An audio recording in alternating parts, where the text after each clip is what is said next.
the program that Prince George's County has developed. So Yeah. I thought, well, I want to go there and do What I'm going to do for you guys is just a little quick obedience routine that you do.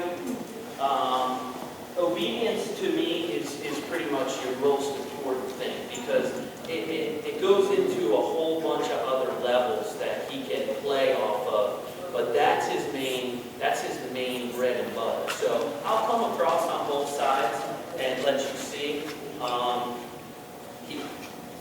He'll be a little slower than usual. That's our heel position. That's pretty much where he'll be a lot of the time when we have something going on. He knows that really well. He'll follow me the whole way. If I just keep moving.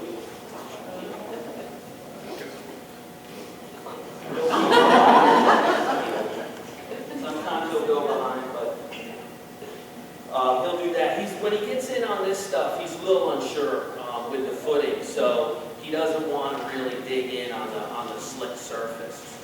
Sometimes we have to. Here, I'll let you guys see that heel. And he'll do turns. Heel.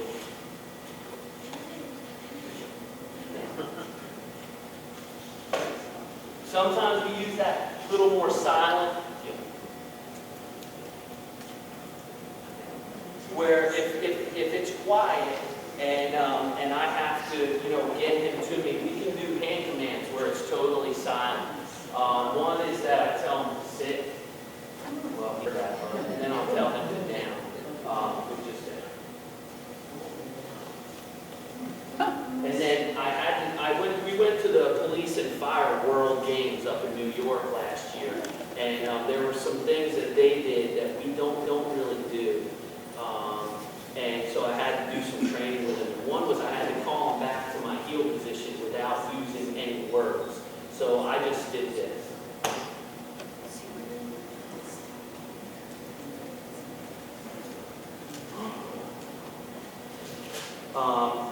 The other thing he'll do is, he knows there's a toy in my back pocket, so that's why he keeps looking like that. But I was going to save that for a second to show you.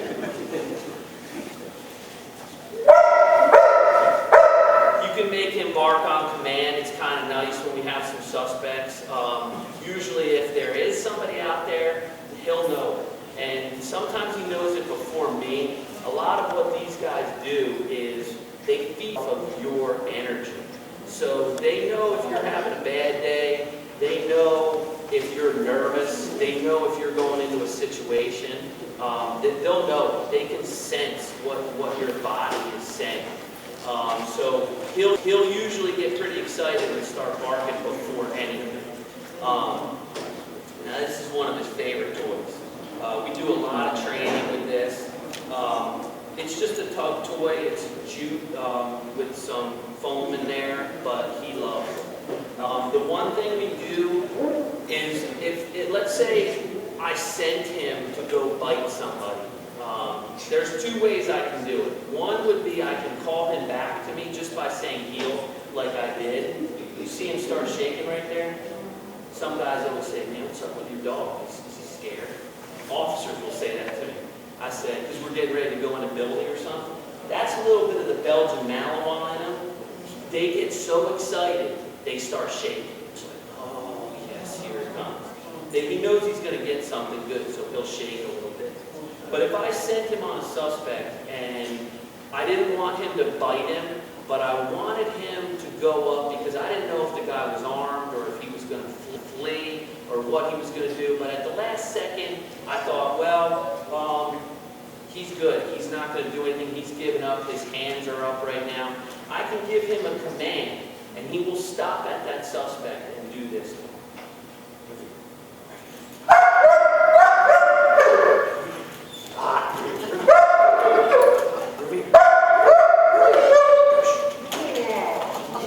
He'll stand right in front of him and he'll bite him. He might jump up on him a little bit and scare him, but he will bite him. As you can see, he's wrapping his leg. He likes to hold up. He doesn't want to let it go. When he bites a bad guy, he'll actually wrap onto his leg. We call it the wrap, and only some dogs will do it. But he loves this. This is his favorite toy. Usually when you pull him up into your body like that, he will wrap on you. He's like, I'm not letting him go. And he'll out on command. He'll go right back at it. Usually when we tell them to this command where he's going to stay in front of the suspect can walk, and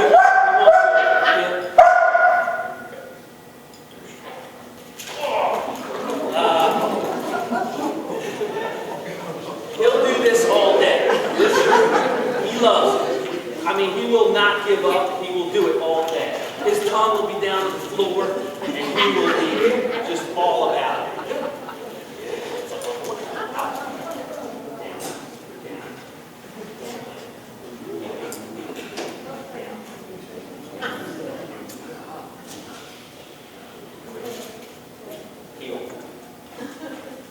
That's what we call a recall right there. So it's no different than instead of having him bark on a guy, instead of going to get that guy right there, I tell him to heel and he comes right back to here.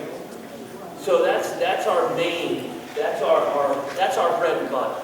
Because let's say I send him on a bike.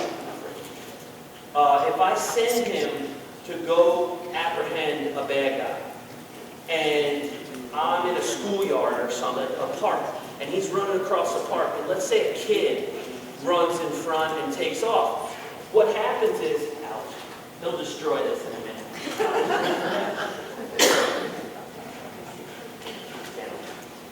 A lot of these dogs run on what's called prey drives. The simplest way to explain that is, it's how they survive in the wild.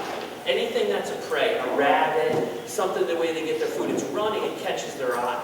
So if I send him on a bad guy and somebody's running and it catches his eye, and he goes after that person, I need to be able to be 100% sure I can call him back to me or put him in a down or something like that where he'll stop. So, it's important for us to have that because things happen in the real world. And he's really good with that. Down, down. Now he'll sit there and watch that forever. You'll see his ears kind of come back like he's waiting for me to tell him he can get. But he'll sit there forever. I can either call him back to me or I can let him go get it. Sit. Free. And that's pretty much it. That's our job. Questions I can answer for anybody? Yes, sir. Does he ever challenge you for alpha malehood? Good question. I'm going to be totally honest with you. Some guys might say, no, sir. I have 3 puncture marks right here. He was in drive, and he just kind of lost his mind a little bit, and he was like, he gets crazy about the toy. So, as you can see, so he just lost his mind for a minute, and he hit me really quick, and then he let go. It's not like when he's got a suspect. Okay. When he's got a suspect or something, he's not letting go of that until I tell him to, or I take him off.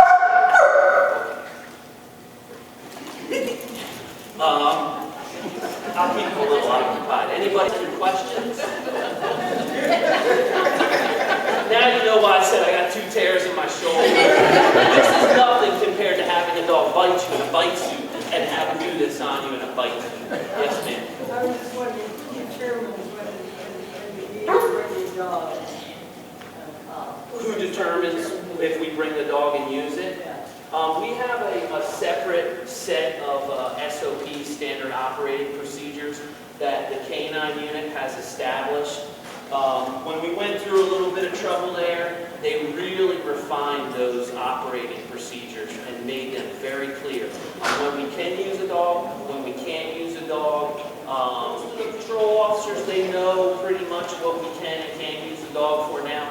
A lot of times they will call us, and I don't mind. I don't mind going out there and just looking at the situation myself and saying, well, clearly that we can't use the dog. We'll say, hey, we just can't use the dog here in this. When we choose handlers, we try to make sure that they're mature, they understand the job, they're not going to do anything crazy with the dog, because there are times where you might use the dog like you're like, I'm not 100% sure, but we can use the dog. Shh, be quiet. You just have to be quiet.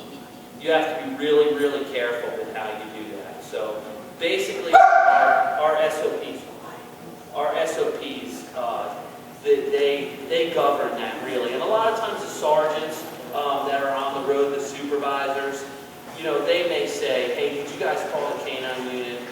Some guys may say, hey, can I call you and run this by you? What do you think? And that we do that too. But mainly, those SOPs govern when we can use the dog and when. Yes, sir. Do you use uniform signals, the signals that you give them, other guys with Yes, the same thing? yes, mostly. And really all we use are those three where he sits and then the downs. And then that one where he comes to the heel. That's pretty much it. We don't get too crazy with it. He's actually really interesting because when I work with the SWAT team, the SWAT guys can actually give him a command and he'll do it.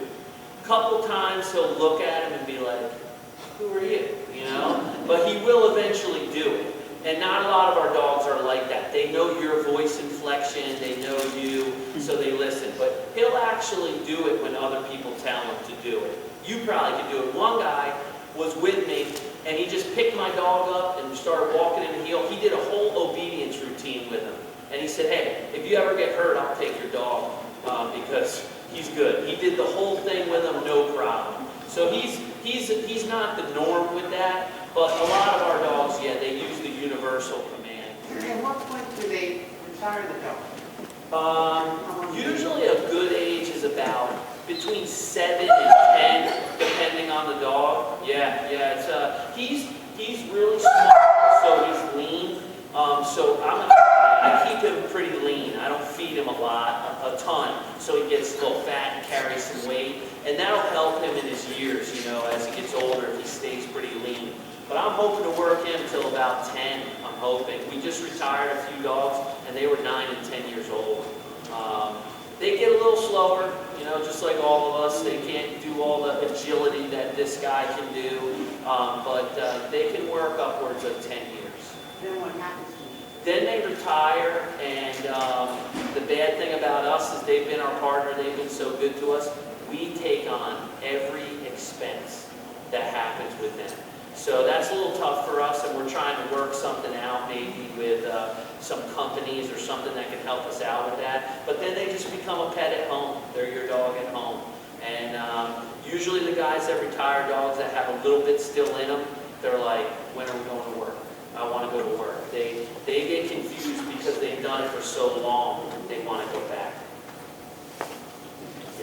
Alan, did you still want to go outside and do a vehicle search? Yeah, do you guys want to see an article search? It's up to you real quick. I'll take something and throw it in the grass, and he'll find it. If you guys want to do that, that's great. I don't know if, do you want to talk before you go? Do you have anything? Before we go outside, just next month, we're going to have DNR come out. There's going to be a retired... DER. DER. Yeah, not DNR, not natural resources.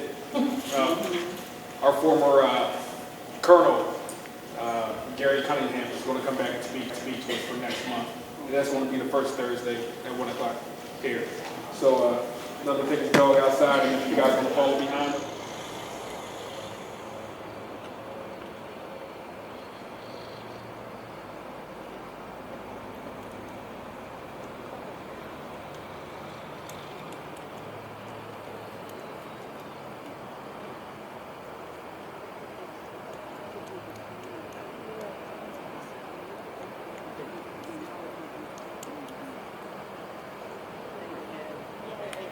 That's the phone right there.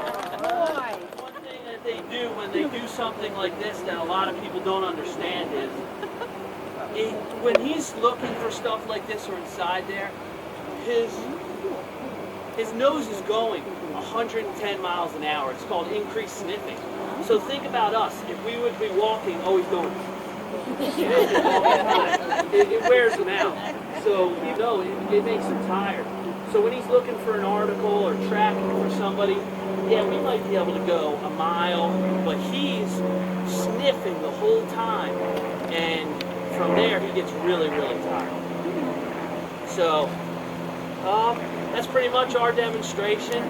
Thank you to District 6, the cops unit here, Officer Hibbard, and thank you guys for coming. It's nice for us to be able to let you know what we do.